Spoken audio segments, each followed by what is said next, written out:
Hey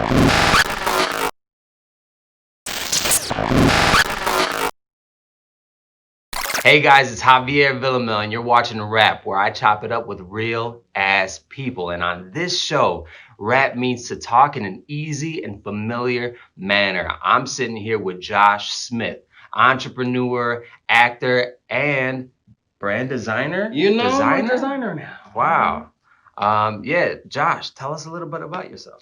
So I've been acting. That's the thing I'm most familiar with is acting because, as an only child, I kind of like to play in the mirror and talk to myself. It was the only thing I had an excuse for. So I was like, I'm gonna be Batman today. And then the next day I was Simba from The Lion King. So it grew into an acting career. Started about fifth grade, and that led to just a more creative life. So recently during quarantine, I decided I'm gonna start a clothing line because this more specific crown, as you see here.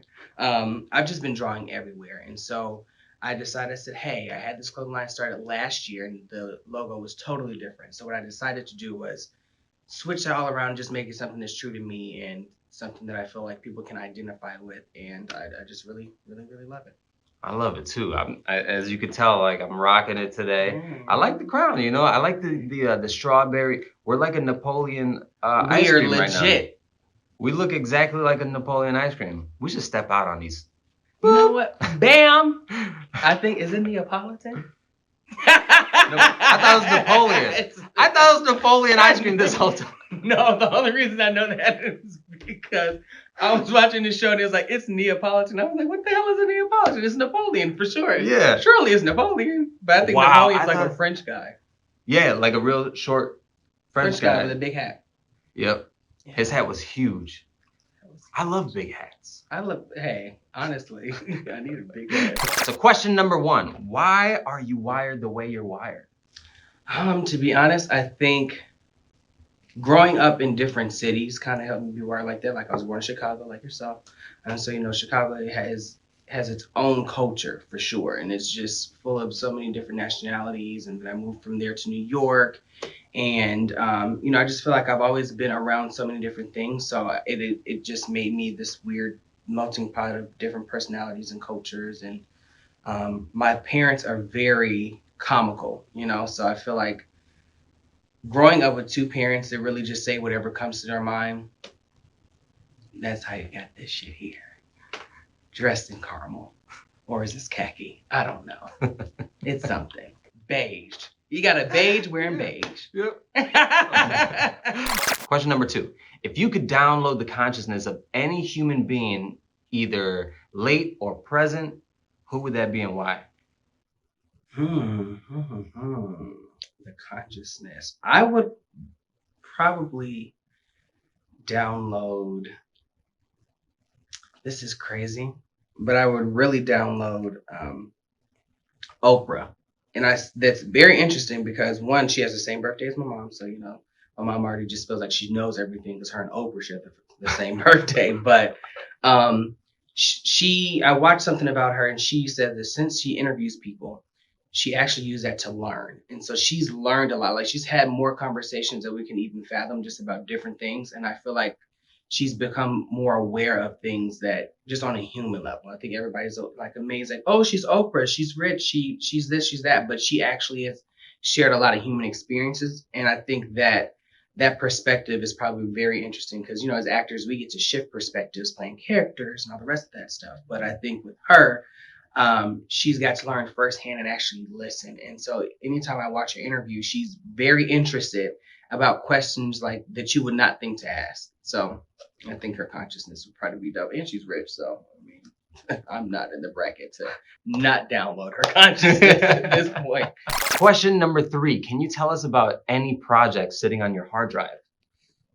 Yes. So I'm actually producing a film, which this is my first time kind of like creating and writing a film just from scratch. And I kind of worked backwards from that. So I did some casting for some actors.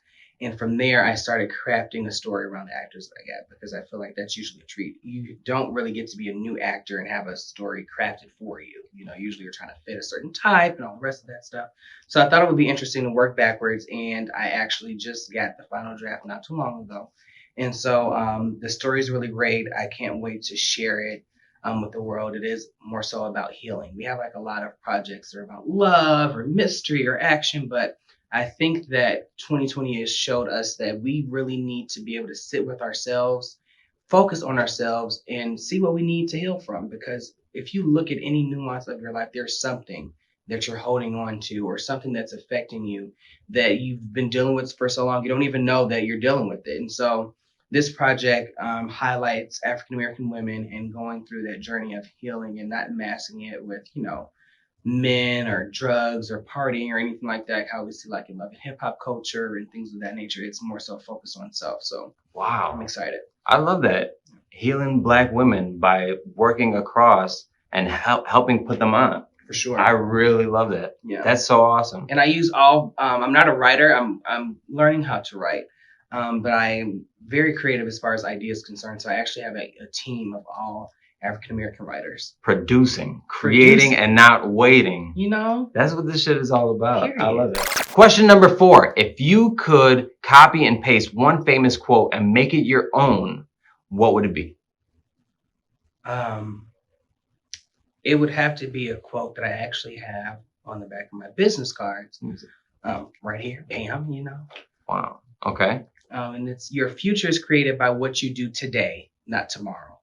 And I think that when I heard that, it really it made me wake up because I'll plan. I'm like, okay, everything has to be perfect. So I'm typically planning for tomorrow. And then you realize you look up, tomorrow never came. It's all about what you do actively in the day. And so even when I started the clothing line, it set as an idea for a long time. Like I bought all the stuff to do, all the software and the clothing and all the rest of that stuff. But it wasn't until daily acts of, okay, I have to market this. I have to, bring brand awareness and all the rest of that stuff. That's when it actually started picking up and showing some, improvement as far as ideas were concerned. 'Cause I had to switch- Results. Results. There we go. That's the You know what I'm word. saying? Like results. That's when it actually really starts showing results. So even with acting, it doesn't, you can say, oh, I want to be an actor. I want to be an actor. But did you go to class? Right. How are you studying? Are Right. you networking? Are you trying to see what projects are out there that you would fit? So yeah, Yeah. definitely a strong quote. It's consistency, right? And it's deciding. Like that's the only way you're going to get results. And I love that. You guys are all about that. Question number 5, the last question. If you could control, alt, delete one faulty belief from existence, like it's no longer here, control, alt, delete it, what would it be? That the world is problematic. I would delete that the thought that the world is problematic and that you have nothing that contributes to that. Meaning to turn the mirror back on yourself, to always start with the man in the mirror, because we always say, oh, well, if people would just have this idea or if people would think this way, and it's just like, what are you using or doing in your life to help flip that narrative? Right. It's like it's always a you or the other person, Or the world. The world. It's not the world. It's really you. It's because everybody has the ability to change the world, whether it's the world around you, whether it's your personal world. You have that ability. Like I just got back from Ghana and I was able to have just a regular human conversation. It wasn't about an American talking to a Ghanaian or an African American talking to a Ghanaian. It was actually just two humans sharing a perspective.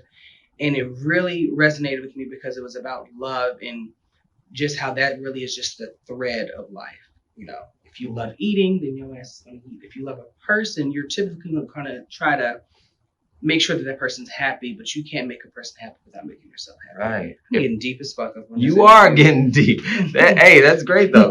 But I mean, you said it. If you have like a negative outlook, you're gonna see the world as a problem because you're telling yourself it's a problem. Yeah, I see that. I love that. I heard a quote. It was like, you have to, the things that you are looking at seem blurry, wash the window.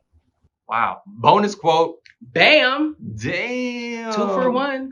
2 for 1. You want a drink with that? Okay. You want some fries with that shake? Yeah. That's another quote. You got 3. Milkshake. We got Neapolitan on the house. Okay. Napoleon's on y'all ass today. Yeah. Josh, man, it has been a pleasure to have you so on. much for having You are a real ass person. We love you. We're going to see you on the next episode of Rap. Peace.